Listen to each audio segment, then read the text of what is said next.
Hello there, my adorable internet and you fantastic creatures of the beyond.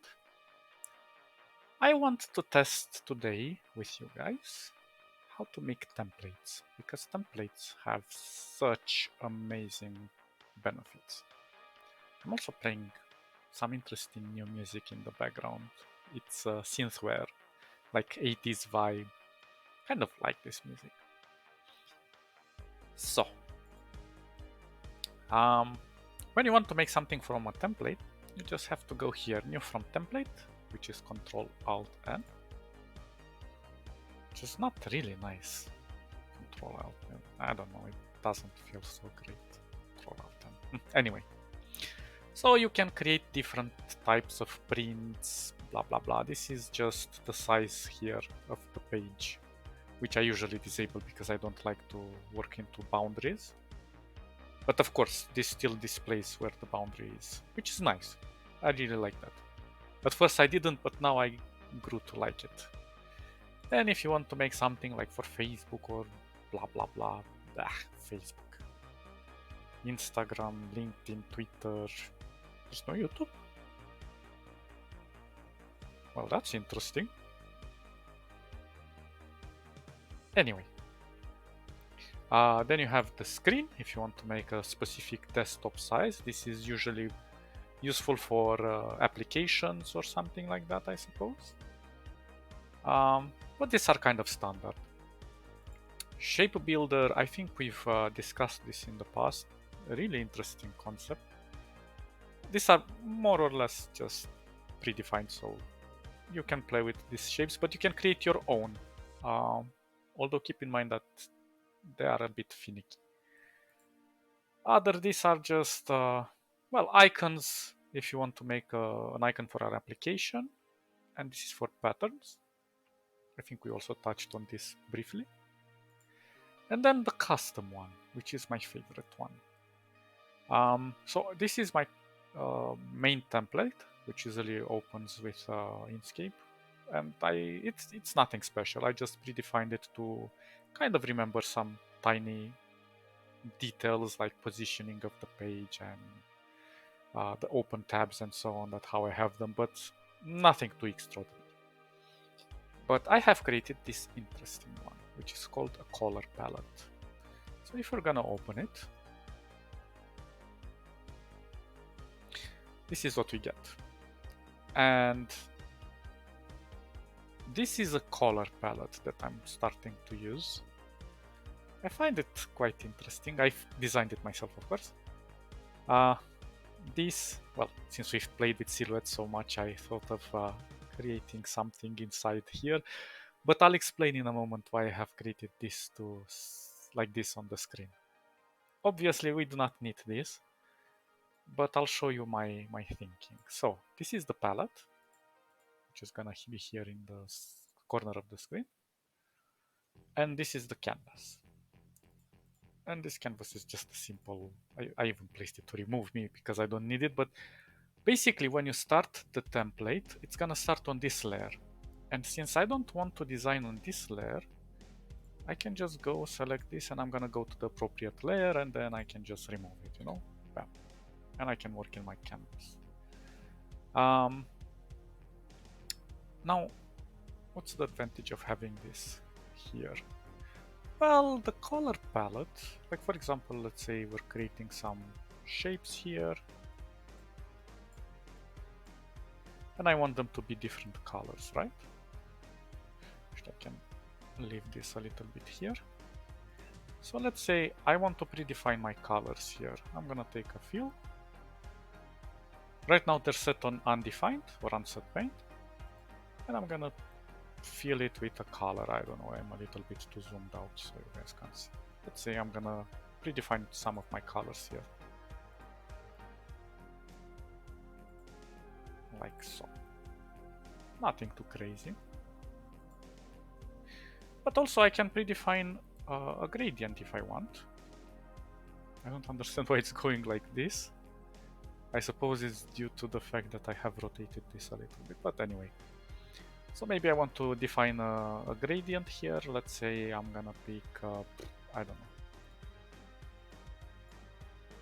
let's make something colored like so. And I'm gonna apply it here as well. And let's open up the color, maybe give it a bit more vibrance, like so. So right now, you see I'm working in the swatches on these paths. So the idea is that I have created this separate group of layers. They called layers?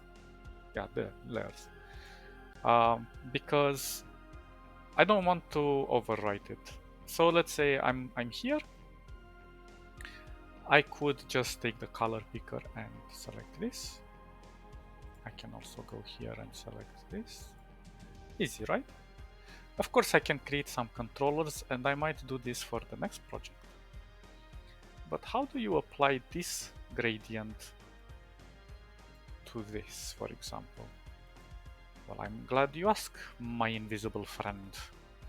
So I could just, of course, create a gradient from scratch and then copy the colors with the color picker and blah blah blah. I could also go here directly and select it from the predefined version. Or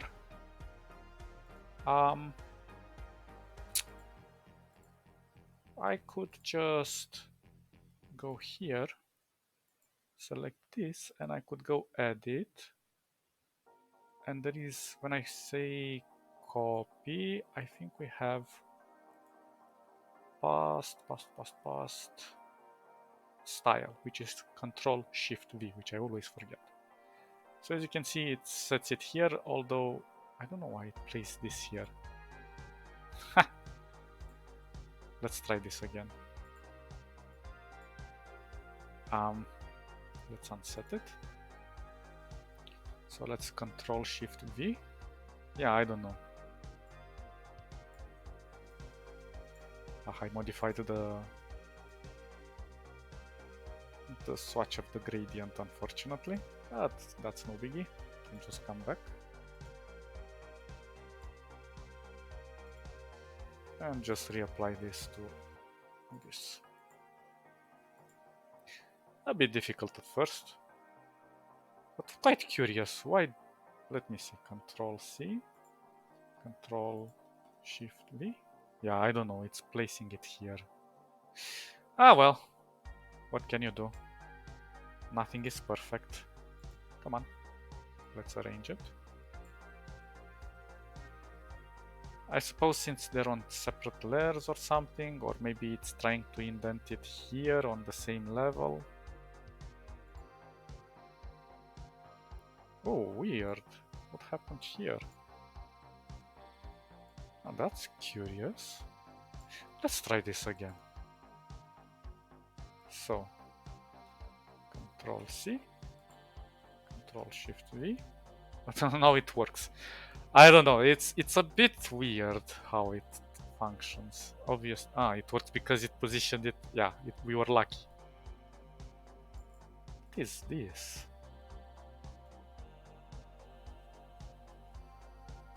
Oh, that's weird.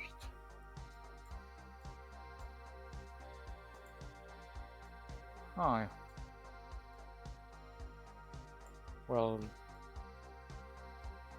is it a new thing in Inkscape? I don't know. Let me just check. No, not this one, this one. So why does this create this here?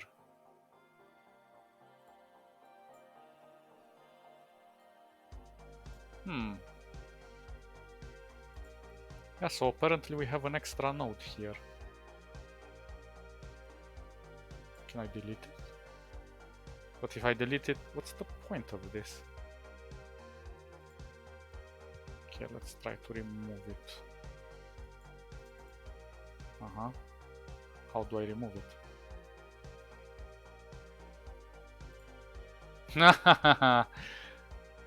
Yeah. Touché. Touché, Inkscape. You have tricked me again into not understanding what you're doing to my life. Anyway, but that's one way to do it. I think this might be a bug, because it shouldn't create this here. So yeah, working with this, is really awesome. So let's say I've created all of these things and I want to save them as a template. So all I have to do is go to File, Save as a oh, and also this also saves the position of your open tabs, I mean. And also if you want to create swatches, for example, let's create this swatch. I've created it here. If I'm gonna go to my auto, it's over here, right? So if I'm gonna leave it like this with this open swatch, if I'm gonna go to save as template and let's say funky template, F. If you're gonna set it as default, is the same, is the thing that's gonna open the first time you open Inkscape.